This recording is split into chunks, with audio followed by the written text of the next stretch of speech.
आज दोस्तों जिस बिज़नेस के बारे में आपको बताने वाला हूँ, वो बिज़नेस गाँव के अंदर दोस्तों बहुत अच्छा चलने वाला है। कस्बे के अंदर बहुत अच्छा चलने वाला है। हालाँकि ऑलरेडी वो बिज़नेस शहर के अंदर लोग कर रहे हैं, लेकिन गाँव के अंदर शायद इस बिज़नेस को कोई नहीं करता। और कस्बे के अंदर अगर इस बिज़नेस को कोई कर भी लेता है, तो वो 4-5 आइटम लेके बैठता है। किसी कस्टमर को अगर 6 आइटम की ज़रूरत पड़ती है, तो वो दुकानदार कहता है कि भाई साहब मेरे पास है ही नहीं, ये मैं आपको कल लाके दे दूँगा या परसों लाके दे दूँगा। अब वो कस्टमर एक आइटम के लिए कल या परसों रुकेगा। क्या पता उसे अर्जेंट ज़रूरत हो, क्या पता उसे उस प्रोडक्ट की इमरजेंसी में ज़रूरत हो, तो वो जो आपका इंतज़ार करेगा, नहीं, वो सीधे शहर चला जाएगा, वहाँ से ले आएगा। दोस्तों अगर कोई बंदा कस्बे में इस टाइप के बिज़नेस जो मैं बताने वाला हूँ, वो करता भी है तो पर्टिकुलर तरीके से नहीं करता, वैरायटी को मेंटेन करके नहीं करता। क्योंकि वो ये सोचता है कि यार मैं मेन-मेन प्रोडक्ट रख लेता हूँ, जो उसमें ज़्यादातर यूज़ होने वाले प्रोडक्ट हैं, जो ज़्यादातर इस्तेमाल होते हैं प्रोडक्ट, जो ज़्यादातर इसकी डिमांड है, वो प्रोडक्ट रख लेता हूँ। बाकी प्रोडक्ट लाके क्या करूँगा यार, वो चलते तो हैं ही नहीं। लेकिन दोस्तों कस्टमर जो है ना, कब आपकी शॉप पर आके किस चीज़ की डिमांड कर बैठे, कुछ नहीं पता। किसी को कुछ नहीं मालूम दोस्तों। मेरी शॉप पर कस्टमर कब क्या कर डिमांड कर बैठे मुझे खुद नहीं पता। मेरी शॉप बहुत छोटी-सी शॉप थी, 6 बाई 10 की शॉप थी जब मैंने अपना बिज़नेस शुरू करा था।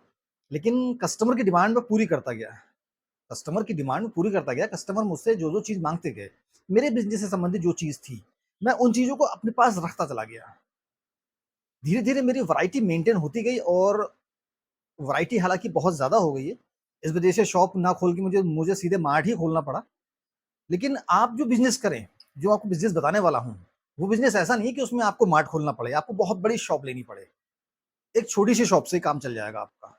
छोटी-सी मतलब एक मीडियम टाइप की शॉप से। बहुत ज़्यादा छोटी ना हो और बहुत ज़्यादा बड़ी भी ना हो। बहुत ज़्यादा बड़ी से मतलब इतनी बड़ी ना हो जो हॉल टाइप की हो। आप एक मीडियम टाइप की शॉप से इसमें काम चला सकते हैं। बशर्ते ये कि कस्टमर की डिमांड को भी ध्यान में रखें।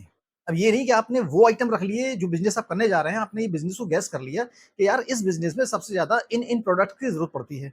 ये प्रोडक्ट डिमांड में आते हैं।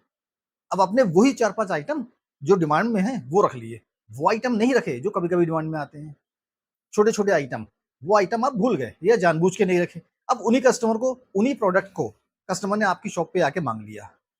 कस क्या होगा कस्टमर वापस जाएगा। दोस्तों दुकान से अगर कस्टमर वापस जाता है, तो हमेशा ध्यान रखना आपको तो बुरा लगता ही लगता है, कि यार मेरे पास से कस्टमर वापस लौट रहा है।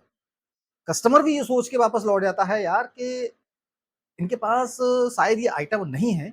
कभी अगर वो उस आइटम को दोबारा लेने के लिए आएगा तो उसके दिमाग में पहले से ही बैठा होगा कि यार ये आइटम उनकी शॉप पे नहीं मिलेगा, तो वो सीधे-सीधे शहर का रुख कर लेगा। अब दोस्तों वो बिज़नेस कौन-सा है जिस बिज़नेस को मैं आपको बताने वाला हूँ कि आप ये बिज़नेस गाँव में या कस्बे में करें, बशर्ते थोड़े अच्छे तरीके से।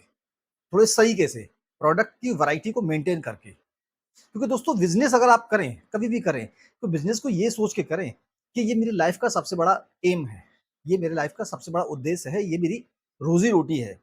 तब तो आप बिज़नेस करें, तब तो आप बिज़नेस में सक्सेस हो सकते हैं। और अगर आप बिज़नेस को पार्ट टाइम सोच के करेंगे, बिज़नेस को अपना टाइम जो आपके पास फालतू टाइम है, उसे व्यतीत करने के लिए, टाइम एक्सपेंड करने के लिए करेंगे, तो बिज़नेस आपका सक्सेस नहीं हो पाएगा। आप बिज़नेस को सक्सेस नहीं कर पाओगे। आप बिज़नेस में सक्सेस नहीं हो पाओगे। आप बिज़नेस को हमेशा जब भी करो तो यही सोच के करो कि यार ये मेरी रोज़ी-रोटी है। मुझे इसी के सहारे अपनी अपनी फैमिली की ज़िंदगी गुज़ारना है। अपने बच्चों का भविष्य इसी में बनाना है। अब अगर आप अपने बच्चों का भविष्य उस बिज़नेस में देखेंगे तो आप उस बिज़नेस को ज़रूर सक्सेस कर लोगे। आप बिज़नेस को कभी भी करें, उसमें अपना दिल और दिमाग, जी-जान सब लगा दें। तब वो आपका बिज़नेस एक ना एक दिन ज़रूर सक्सेस होगा। अब दोस्तों वो बिज़नेस है स्पेयर पार्ट्स का बिज़नेस। स्पेयर पार्ट्स का बिज़नेस दोस्तों गाँव में लोग नहीं करते हैं, पता है क्यों? गाँव में मोटरसाइकिल रिपेयर की दुकान तो खोल देंगे वो लोग, लेकिन वो लोग अपने पास स्पेयर पार्ट्स नहीं रखते।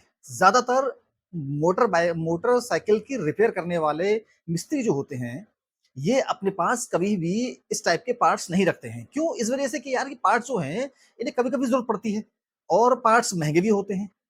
कुछ पार्ट्स महँगे भी होते हैं, हालाँकि फौरी तौर पर जो लोग वो लाइट वगैरह और क्लच वगैरह का काम तार वायर वगैरह इस टाइप के कुछ आइटम्स ये मोटरसाइकिल रिपेयरिंग वाले जो लोग होते हैं, ये रख लेते हैं, लेकिन ज़्यादातर आइटम नहीं रखते। ज़्यादातर आइटम दोस्तों गाँव में तो कोई रखता ही नहीं है, कस्बे में लोग रख भी लेते हैं कुछ आइटम, तो वो सारे आइटम नहीं रख पाते। क्योंकि अगर ये मिस्त्री लोग कभी उनके पास कस्बे में कोई शॉप होती भी है, उसके पास जाते हैं तो पता चला उसके पास वो आइटम ही नहीं है और अगर है भी, तो वो किसी दूसरी गाड़ी का है और अगर उस गाड़ी का मिल भी गया जिस गाड़ी का आपको चाहिए, तो वो कंपनी दूसरी है। वो कंपनी नहीं है, ओरिजिनल कंपनी नहीं है। तो इस वजह से दोस्तों ज़्यादातर लोग शहर का रुख करते हैं। लेकिन दोस्तों अगर आप एक कस्बे में आप कस्बे में एक अच्छी शॉप लेकर या गाँव में एक अच्छी शॉप लेकर, ऐसा गाँव जो आबादी के लिहाज से बड़ा हो और रोड पे बसा हुआ हो और उसके बराबर के जो रोड निकल रहा हो, उसके रास्ते से जो रास्ते जा रहे हो वो कहीं एक गाँव का रास्ता हो, कहीं एक गाँव का रास्ता हो उस गाँव से। आप उस गाँव की मार्केट में, कस्बे की मार्केट में एक अच्छी शॉप लेकर स्पेयर पार्ट्स का बिज़नेस शुरू करें। दोस्तों स्पेयर पार्ट्स का बिज़नेस बहुत अच्छा बिज़नेस है। अगर आप इसे अच्छी तरीके से वैरायटी को मेंटेन करके करेंगे, तो एक दिन आप अपने बिज़नेस में ज़रूर कामयाब होंगे। क्योंकि स्पेयर पार्ट्स की डिमांड लगातार बढ़ रही है। लगातार इसलिए बढ़ रही है क्योंकि हम लोग बाइक चलाना तो कभी छोड़ेंगे नहीं। बाइक हमारा शौक भी बन गया है और ज़रूरत भी बन गई है। अगर हम लोग बाइक चलाएँगे, तो ज़ाहिर-सी बात है बाइक कभी न कभी खराब तो ज़रूर होगी। कुछ न कुछ चीज़ खराब तो ज़रूर होगी क्योंकि जो चीज़ चलती है वो चीज़ खराब तो ज़रूर होती है। जो चीज़ बनती है वो बिगड़ती ज़रूर है। अब जब वो चीज़ ब बिगड़ेगी तो उसे संभालने के लिए आप कहाँ जाएँगे? ऐसा तो नहीं है डायरेक्ट आप अगर आपने कोई हीरो होंडा की या पल्सर या बजाज की कोई भी गाड़ी बाइक ली है, तो आप डायरेक्ट एजेंसी ले जाएँगे उसे? डायरेक्ट एजेंसी नहीं ले जाएँगे उसे। आप अपने मोहल्ले की या जहाँ पर आपकी बाइक खराब होगी वहाँ आस-पास की कोई शॉप होगी वहाँ पर ले जाएँगे। वहाँ पर बाइक रिपेयर की शॉप को आप ले जाएँगे और बाइक को अपनी दिखाएँगे। अगर उसमें कोई पार्ट्स पड़ना होगा, तो वो उसके पार्ट्स अवेलेबल हुआ, उस मिस्त्री के पास अगर वो पार्ट्स अवेलेबल हुआ तो वो अपने पास से डाल देगा। अगर वो पार्ट्स अवेलेबल नहीं हुआ, तो मिस्त्री आपसे कह देगा कि भैया बाइक कल मिलेगी या शाम को आएगा पार्ट्स या कल आएगा या परसों आएगा या फिर भैया मेरे पास है ही नहीं, आप कहीं और दिखा लो। इस बाइक को कहीं और ले आके दिखा लो।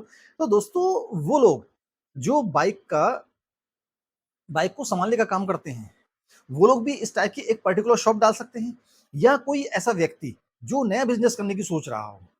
आप उसे लगता हो कि यार मुझे इस बिज़नेस से प्रॉफ़िट हो सकता है और ये बिज़नेस मेरे लिए अच्छा रहेगा, तो वो बाइक स्पेयर पार्ट्स का बिज़नेस कर सकता है। दोस्तों ये एक ऐसा बिज़नेस है जो लाइफ़ टाइम चलेगा, कभी खराब नहीं होगा, कभी बंद नहीं होगा, कभी लॉस में नहीं जाएगा। उम्मीद करता हूँ दोस्तों आपको वीडियो पसंद आई होगी। अगर आपको वीडियो अच्छी लगी हो तो प्लीज़ इसे एक लाइक कर दीजिएगा। कमेंट में ज़रूर बताइएगा दोस्तों कि वीडियो कैसी लगी। अगर आप मेरे चैनल पे नए हैं तो प्लीज़ मेरे चैनल को सब्सक्राइब करके बेल आइकॉन पे क्लिक कर दीजिएगा जिससे कि आने वाली वीडियोज़ की नोटिफ़िकेशन आपको मिलती रहे। मिलते हैं दोस्तों अगली वीडियो में, तब तक के लिए अपना ख्याल रखिएगा।